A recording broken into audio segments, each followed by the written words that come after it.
Hello, my lovely students, and today we are going to start our chapter, which is of class 6, chapter number 11. We have not started chapter number 1, I know this, but I think it is very important to clear your concept related to chapter number 11, which is algebra. Introduction. Our studies so far have been with numbers, shapes. We have learned numbers, operation on numbers, and properties of numbers. We applied our knowledge of numbers to various problems in our life. The branch of mathematics in which we study number is arithmetic. So dear children, as you all know that in which we study numbers, this branch of mathematics is called arithmetic. Now we also learned about figures and 3 dimensions with their properties. ऐसी branch को हम लोग कहते हैं geometry, और आपकी last branch है जो कि होती है with variables, constant. I know that these are all new terms for you, and this is called algebra. The main feature of the new branch which we are going to study is use of letters, यानी कि English के alphabets. Use of letters will allow us to write rules, formulas in a general way. Okay? तो this आपको इतना रटने की ज़रूरत नहीं है, ये तो आप इतना ध्यान से मत पढ़िए, लेकिन अब मैं आपको फटाफट बता देती हूँ मैथस्टिक वाला मेथड. तो Amina and Sarita making patterns with matchsticks. तो ये दोनों पैटर्न बना रहे हैं मैथस्टिक से. They decided to make simple patterns of letters of English alphabet. उन्होंने सिंपल पैटर्न बनाया इंग्लिश अल्फ़ाबेट से.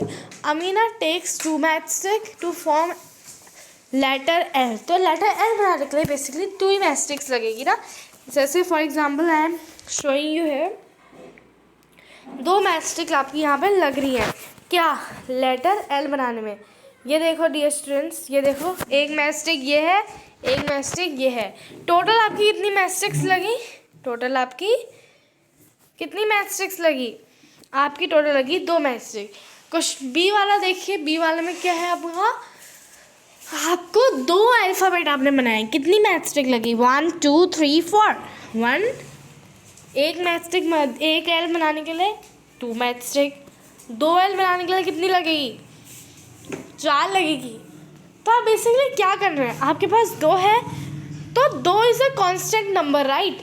तो 2 है वो आपका कांस्टेंट नंबर है, वो सेम ही रहेगा अगर आप एल बनाएंगे. एल में आपको बेसिकली चाहिए तो 2 मैथस्टिक तो चाहिए ही चाहिए, right, to make an L. तो अब जो एल है, एल के साथ आपको अगर 2 एल बनाने हैं तो यहाँ पे हमारी 4 मैथस्टिक्स हो रही हैं. तो इसको हम क्या करेंगे 2n, यानी कि 2. ये मैंने एक बना दिया आपका फॉर्मूला अलजेब्रा से रिलेटेड जो कि है 2n, यानी कि 2 is a constant number for making L. लेकिन अगर आपको नंबर और मल्टीपल एल बनाने हैं तो जैसे मैं अगर 2 को लिख दूँ 7, तो 2 × 7 यानी कि 7 एल बनाने के लिए आपको कितने चाहिए होंगे? 14 मैथस्टिक्स चाहिए होगी. ठीक है, ये आपका पैटर्न मैंने आपको समझा दिया है. अब है then Amina adds 1 more L. This goes on. ठीक है, आप 3 एल बनाने के लिए कितने चाहिए? 6 मैथस्टिक. 1 2 3 4 5 6. ठीक है. हाँ फ्रेंड, आपको come she looks the pattern, आपको is always ask the questions. तो ये सब तो ये एनसीईआरटी बुक वाले हमेशा स्टोरी बता ही देते हैं. Concept learning is the main thing which you have to learn. So I have already tell you the formula which is 2n. Okay, तो अब यहाँ पे हम आ जाते हैं the idea of variables. Variables क्या होते हैं? Basically variables are the letters which are constant. Variable ऐसे लेटर्स होते हैं जो कॉन्स्टेंट होते हैं, मतलब कांस्टेंट नहीं होते, उनकी वैल्यू फिक्स नहीं होती है ना. जैसे लेटर हो गया n. अब मैंने अभी आपको जैसे मैथस्टिक वाले पैटर्न में बताया था 2n is your formula. Means for making 1 L you need 2 matchstick. For making multiple Ls I don't know the fix number, I just represent it by the n. So means n is your variable, and whenever you multiply 2 into n you get the numbers of मैथस्टिक you need for making 1 l. okay, now सी जो variables होते हैं वो आपके सब letters होते हैं, उनकी value ना फिक्स नहीं होती है. लेकिन जो कांस्टेंट होते हैं उनकी वैल्यू हमेशा फिक्स्ड होती है. जैसे यहाँ पे आता है मोर मैथस्टिक मैथड. ठीक है, अब 2 है, इनको बहुत अच्छे से मन कर रहा है समझने का. तो देखो अब आपका पहला है, इसमें लगी है 3 matchstick to make this C, right. C बनाने के लिए 3 मैथस्टिक लगी है. ठीक है, अब आपके पास दूसरा लेटर है, इसमें कितनी मैसेज गए, लेट्स काउंट 1 2 3 4 1 2 3 4 5 6 मैथ्स लगनी है। फॉर्मूला समझ में आ रहा है, 1 2 3 4 5 6 7 8 9, और तीसरे वाले में 3 मैथ्स ट्रिक, चौथे वाले में 12 मैथ्स ट्रिक। मैंने कैसे बता दिया कि 12 मैथ्स ट्रिक क्यों? क्योंकि आपका इसमें जो फार्मूला बन रहा है वो is similar to that which is 3n, यानी कि आपका नंबर ऑफ आपको कितने सी बनाने हैं वो चेंज हो सकता है, वो वेरी कर सकता है। So I have put it as a variable, and variable is a number which value is not fixed. So 3 into n means you, for making 1 c you need 3 matchsticks. So for making 3 c's you need 3 into 3 which is 9 matchstick. I hope dear students you have understood that. If you didn't understood that, so you can comment me and I will make one more video related to these concepts only. Okay, now we are having, see, formula is 3n only. I have already told you. अब अमीना और इनका ना मन अभी भी नहीं भरा, ये चाहते हैं हम और सीखें। तो for making f, okay, so 1 2 3 4 matchsticks are needed for making 1f. Okay, now here see, 1 2 3 4 5 6 7 8 matchsticks are needed for making 2f. Now 12 matchsticks are needed for making 3f. Let me check my answer. 1 2 3 4 5 6 7 8 9 10 11 12. Okay, so your formula is here also same. 4n means 4 is a constant. 4 is a constant means for making 1f you need 4 matchstick only, and n is a number which can vary, means how many f you wanted to make, right? If you wanted to make 5f you need 4 into 5 which is 20 matchsticks. So n is a variable which value can be whose value is not fixed. Okay, I hope you understood this also. If you didn't understood, you can comment me down. I will make another video related to same concepts with all of you. Okay, now some more examples of variables. Okay, you may use the letters m, l, p, x, y, z, etc. Okay, you can use these variables. What are variables here, students? Again I am telling you, these values are not fixed. Okay, nothing you have to remember. You have to just remember this, that these are the numbers whose value are not fixed. Okay, now 4 is a number but its value is fixed, so it will be called as constant. Now see, this is, now consider one more familiar situation. Student went to buy notebooks from the school bookstore. Price of one notebook is 5 rupees. ठीक है, एक notebook का price है 5 rupees. Mannu wanted to buy 5 notebooks. Mannu को तो 5 notebooks चाहिए. Appu wanted to buy 7 notebooks. Sara wanted to buy 4 notebooks. So on. Okay, how much money should a student carry when she goes or he goes to bookstore to buy a books? First let me count that how many books they need. Okay, now see, ये कह रहा है कि एक notebook का जो price है वो है 5 रुपीज़, यानी कि एक नोटबुक का प्राइस हो गया 5 rupees. Now similarly the price of 5 notebooks will be 5 into 5 25 rupees.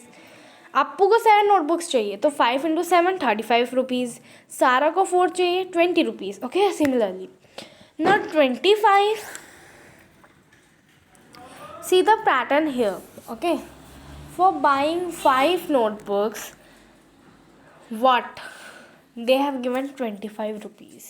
For buying one notebook they are giving 5 rupees, which means 5 is a constant number. 5 value is fixed because one book you will get only of rupees 5 only. So now they are saying again that they need multiple notebooks. Means Sara is saying I want 4, then Appu wants 7, then Mannu wants 5. Means the number of books they need varies, but number of price of book doesn't vary, it is constant. So it is 5 is a constant, and if we wanted to make a formula here, we will make 5n, which means 5 is a constant number of buying the book at the same price, and n is a number which can vary, means you can buy either 8 books, either you can buy 7 books, etc. Okay, so here I have tell you. So 5m or n, whatever you like. Okay, variable you can use anything. I can use 5x also. Okay, so it varies. Okay, don't confuse in this. अब इन्होंने कुछ expression के बारे में भी बताया है. So let's read. Situation दी है. Sarita says that she has 10 more marbles in her collection than Amina. मतलब अमीना से 10 ज़्यादा मार्बल्स है. यानी कि अगर हम ये करें कंसिडर कि जो अमीना का है number of marbles Amina has अगर हम लोग करें x, ठीक है, x करें तो हमारे सिचुएशन क्या बनेगी. हमारी सिचुएशन बनेगी क्योंकि सरिता कह रही कि उसके पास 10 ज़्यादा मार्बल है अमीना से. तो सिचुएशन सिंपल बनेगी 10 + x, यानी कि हम लोग x + 10 लिखेंगे. x तो अमीना के मार्कर्स है, लेकिन हम अब वो सरिता के लिए मेरे पास 10 ज़्यादा है, यानी कि x + 10 मार्कर्स सरिता के पास है. ठीक है, और अमीना के पास x मार्बल्स ही है. सॉरी, मार्कर्स कह रही हूँ, marbles. Okay, yes. Now see, अब कह रही है Amina has 20 marbles then Sarita has 30. Similarly, क्योंकि अमीना के पास 20 मार्कर्स है, 20 + 10 = 30 only. And if Amina has 30 marbles then Sarita has 40, so on. We don't know exactly how many marbles Amina has. She may have number of marbles. तभी तो situation बनी है x + 10 की. अगर अमीना के पास 20 है, मतलब 10 इज़ अ कांस्टेंट, हमेशा 10 ही ऐड करना पड़ेगा, भले ही वैल्यू कुछ भी हो. तो हम x + 10 सिंपल फार्मूला इसमें बना देंगे, जो मैंने बनाया भी है ना. तो अब देखो इसमें क्या है. The expression 10 + x + 10 can not be simplified further, क्योंकि एक्सप्रेशन है. Do not confuse x + 10 with 10x. 10x मतलब 10 मल्टीप्लाई हो रहा है x से, लेकिन x + 10 हो गया, वो आपका 10x नहीं बनेगा. I have seen the many children do mistake in these things only. Okay, so what they do, the question is asking 10 + x. What they do, they write 10x. No, 10x is a something number which is multiplied by x, and x + 10 is the expression. This cannot be simplified further. Okay, in 10x, x is multiplied by 10. In x + 10, 10 is added to x. We may check this for the same values of x. Okay, now for example, x is equal to 2, 10x is equal to, ये तो example है भाई, तुम लोग देख लो, मैं रटाना नहीं चाहती हूँ, मैंने तो पहले ही बता दिया. अब भाई ये है राजू वाला क्वेश्चन भी कर लेते हैं फटाफट. एक्सरसाइज 11.1 हम लोग बाद में करेंगे. Okay, and this is very simple exercise dear children, don't worry about it. Okay, now see, Raju and Bhalu are brothers. Raju और भालू कौन है? ब्रदर्स हैं. Bhalu is younger than Raju by 3 years. भालू जो है वो यंगर है, यानी कि छोटा है अपने भाई राजू से 3 साल. Raju is 12 years old and भालू इज़ 9 years old. सही हिसाब है भाई, 3 साल छोटा है तो 9 years का तो होगा. When Raju is 15 years old, भालू इज़ 12 years old. ठीक है भाई, भालू फिर 12 years का हो गया. ठीक है, we do not know the Raju says exactly, it may be any value. The x, अब आई ना x का खेल. मैं पहले ही बता देती हूँ आंसर देखने से पहले ही. देखो राजू कितने साल का है, कितना यंगर है, 3 साल यंगर है ना. तो अगर आपकी राजू बेचारे सॉरी भालू या 3 साल यंगर है, तो अगर राजू की x है, राजू की एज है x, तो क्या होगा x - 3. यानी कि हमेशा जब भी राजू अगर 50 साल का हो गया, तो भालू की एज हमेशा कितनी रहेगी? 47 रहेगी. राजू अगर आपका 100 साल का हो गया, भालू कितने का होगा? 97 का होगा. क्योंकि हमेशा वैल्यू जो x है वही वेरी कर रही है, क्योंकि राजू की एज बढ़ती जाएगी, वही वेरी करेगी, लेकिन जो 3 है वो कांस्टेंट रहेगा, यानी कि भालू उतना ही रहेगा जब हम 3 से माइनस करेंगे. ठीक है, तो ये हमारा हो गया. So dear students, today I have explain you about variables in constant. And yes, I have explained you without seeing the answer. Okay, I have made the answer for myself only. Later I am telling you what is the answer. Okay, so thank you student for watching our video. Tomorrow we will do our exercise 11.1. Thank you so much for watching.